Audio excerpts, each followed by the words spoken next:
நீ வந்து மேடை கிட்டத்தட்ட 500 அடி மேடையை போட்டு அதுல குளிரூட்டியை வச்சு ஏர் கூலரை வச்சு ஏர் கண்டிஷனரை வச்சு நீங்க குழுகுழுன்னு உட்காந்துருக்கீங்க. உங்க அப்பா அம்மா, உங்க கட்சியினுடைய மண்டல மாவட்ட பொறுப்பாளர்கள், ஆதவர்ஜனா, புஷியானந்த், நீ வந்து வெயில்ல காயாம உட்கார்ற. அவன் காலையில இருந்து வெயில்ல காஞ்சிட்டு இருக்கானே. ஒரு கட்சியின் தலைவன் என்பவன் மக்களுடைய வழியை உணரணும், தன் தொண்டரின் வழியை உணரணும். நான் வெயில்ல காயிற போல அவனும் வெயில காயணும், இல்ல அவன் மழையில் நனைப்போது நானும் மழையில் நனையணும்.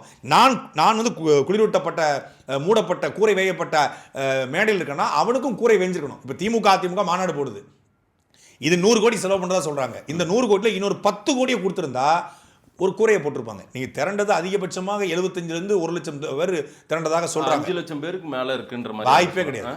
மொத்தமாக போடப்பட்ட அந்த ரேம்வாக் வந்து 800 அடிங்க. நான் நல்லா எண்ணி பார்த்தேன். ரேம்வாக் பக்கத்துல ஒரு 8 பாக்ஸ் இருக்கு. ஒரு பாக்ஸுக்கு 5000 பேர் சொல்றாங்க. ஆனா 2000 பேர் தான் சேர் போட்டுருக்காங்க. இவன் என்ன பண்ணிட்டான், அந்த ரேம்புக்கு பக்கத்துல எல்லாரும் வரணுங்கிறதுக்காக முண்டி அடிச்சு எல்லா சேரையும் கொண்டு ரேம்ப் பக்கத்துல போட்டான்.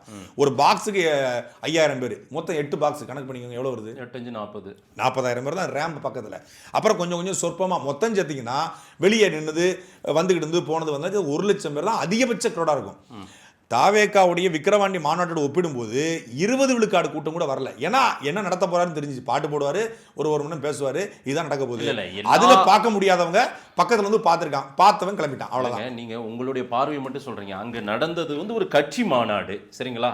அடுத்து ஒரு தேர்தலை எதிர்கொள்ளும் மாநாடு. திரு விஜய் அவர்களை உற்சாக மிகுதியில் தான் பார்க்குவாங்க. ஏன்னா அவங்க வந்து சினிமாவிலிருந்து அந்த ரசிகர் பட்டாலும் நாளைக்கு தொண்டரா மாறுது. நேற்றைக்கு நிறைய பேர் கட்சி ஆரம்பிச்சு 1.5 வருஷம் ஆச்சுங்க. நாளைக்கு 1.5 வருஷமா நீங்க வந்து வந்திருக்கீங்க. இதுக்கு நாங்க மாறுங்க. இது இந்த கூட்டம் வந்து நாளைக்கு அரசியல் படுத்த வேண்டிய கூட்டம்.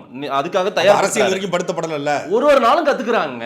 இன்னைக்கு தெளிவா பேசுறாங்க. நேற்றுக்கு அத்தனை பேரும் அரசியல் பேசுறாங்க. தங்களை யார வீழ்த்தணும்ன்றத பேசுறாங்களே. அத்தனை பேரும் பேசுனதை பாத்தீங்களா வீடியோக்கள்? நான் வேணா ஒரு 1000 வீடியோக்கள் காட்டுறேன்.